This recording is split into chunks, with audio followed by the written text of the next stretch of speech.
I found this article on Huffington Post with the heading, "These comics absolutely nail why we still need feminism."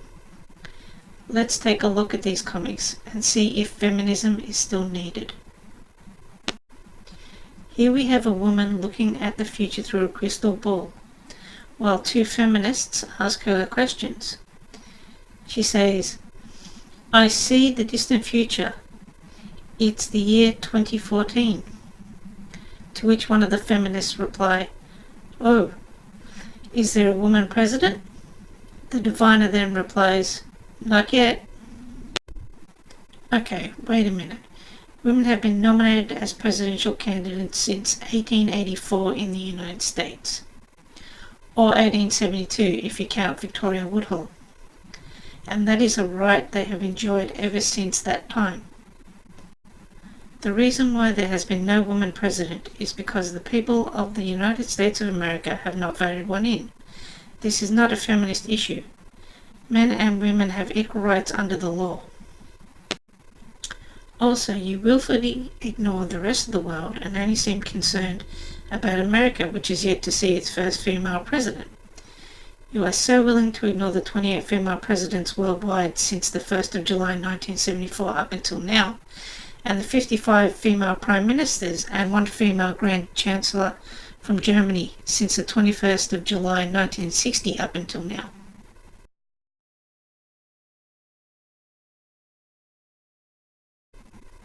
But they don't count, right?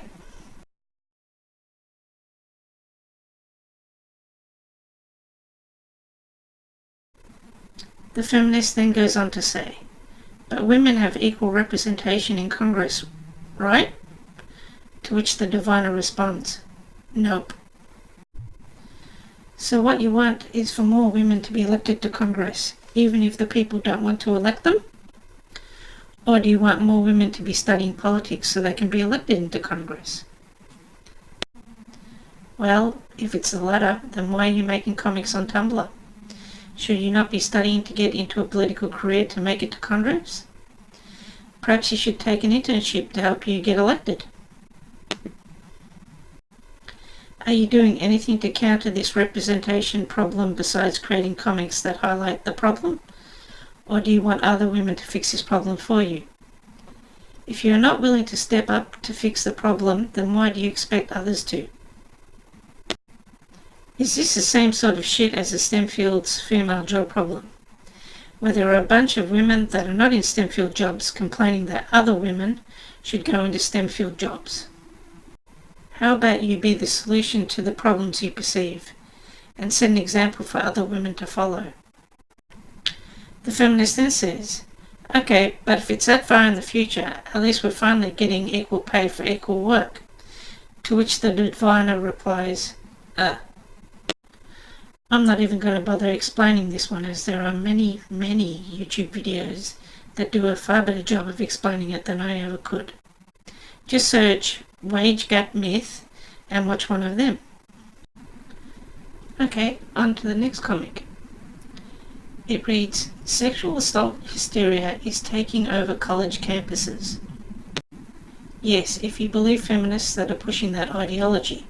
What do they call it again? Rape culture. False accusations can happen to anyone. No, not anyone. Any man on campus can be falsely accused of rape.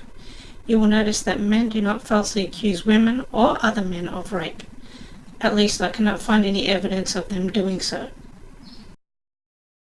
You can help prevent false sex crime allegations. Yes, you can, by being very cautious of the people who make the false sex crime allegations, namely women on campus. Men, use these tips to keep yourself safe.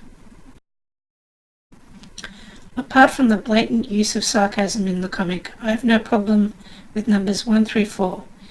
Using a buddy system sounds reasonable. Not going out alone at night helps you with an alibi if you are falsely accused of rape. Walking alone at night without people knowing where you are can open you up to having someone falsely claim you raped them, with no one around to corroborate your whereabouts at the time. I mean, just look at the Rolling Stone UVA rape case for proof. None of the guys at the alleged rape were anywhere near this woman at the time she claims she was raped. And of course, don't drink alcohol around women on campus. This may lead to sex, which she might later regret, and you end up being falsely accused of rape. Now, on to number 5. Don't dress like a rapist. That's right, men. Leave your clothes on at all times. For the moment you take them off with a woman present, even if she consents to you taking them off, and she takes hers off as well, and you have consensual sex, she may change her mind at a later date, and you may be falsely accused of rape. Number 6.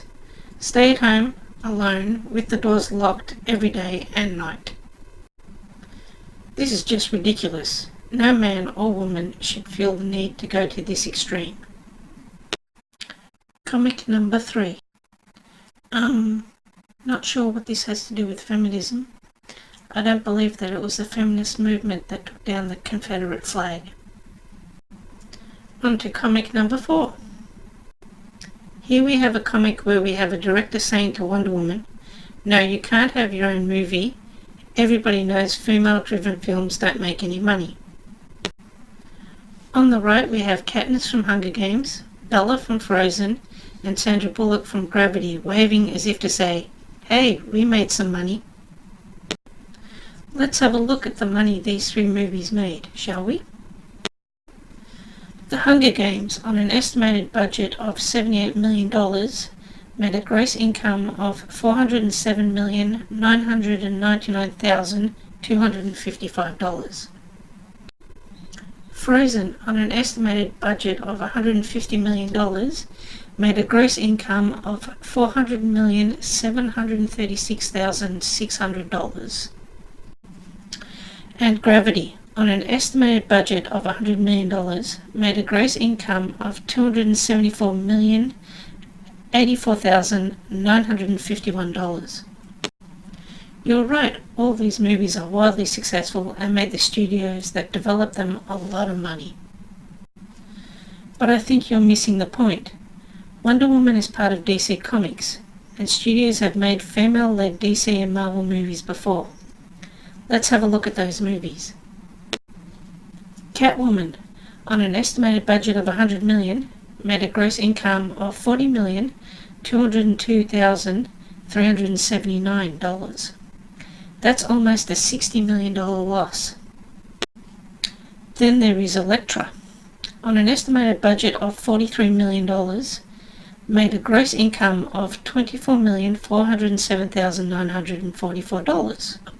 That's almost a $20 million loss. Can you not see why they would have to think long and hard about making a female-led superhero movie, when the 2 they have already made have been financial disasters?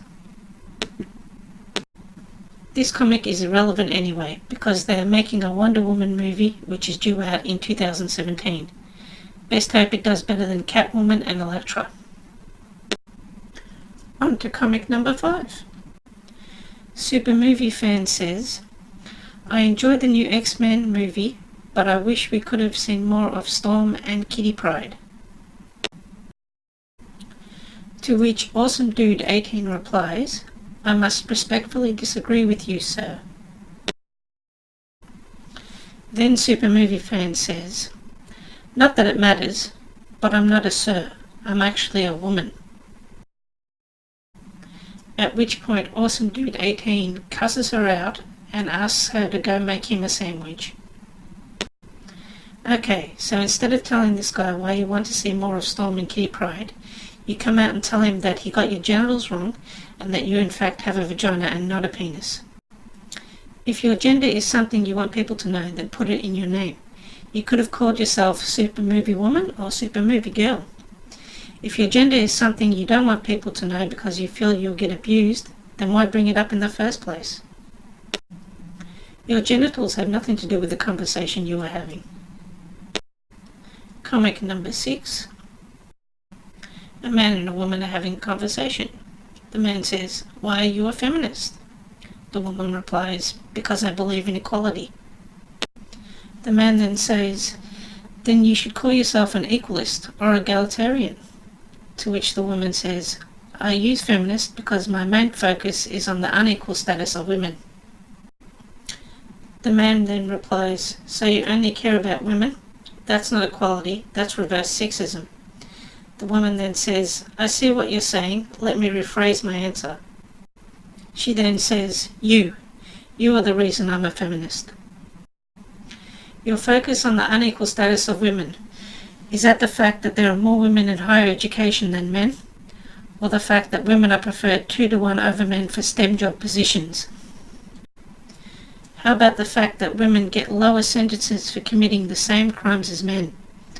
I know, you're complaining about the fact that women do not have the right to genital integrity in America, and most baby girls are circumcised shortly after birth. Oh wait, that does not happen to girls, only boys. I could go on and on and on. Lucky last comic number 7. Here we have a guy sitting in front of the TV saying, she's so beautiful, one of my favourite actresses. Then the next panel, he says, yikes, the years haven't treated her well, she's really letting herself go. And in the final panel, he says, ooh, why'd she do that to herself? People should age gracefully. Great, now it's men's fault when famous women try desperately to hang on to their youth for the sake of attention and money. Here are 2 famous women who have aged beautifully and don't see themselves as victims and still make a lot of money. Helen Mirren and Meryl Streep. Stop the victim mentality. You know what's really sad? When you take these comics, make an article about them trying to prove why feminism is still needed and fail at every turn. Thanks for watching.